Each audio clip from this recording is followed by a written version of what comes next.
Can you get a head count?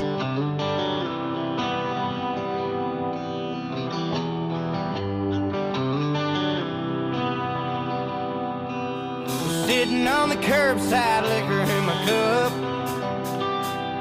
Well, she says goodbye and the phone hangs up.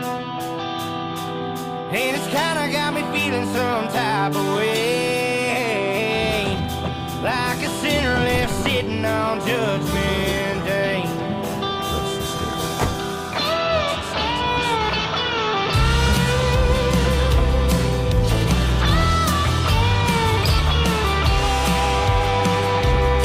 Well, these empty bottles and motel rooms don't treat me quite like they used to. And the company man still treats me well. How many did you get?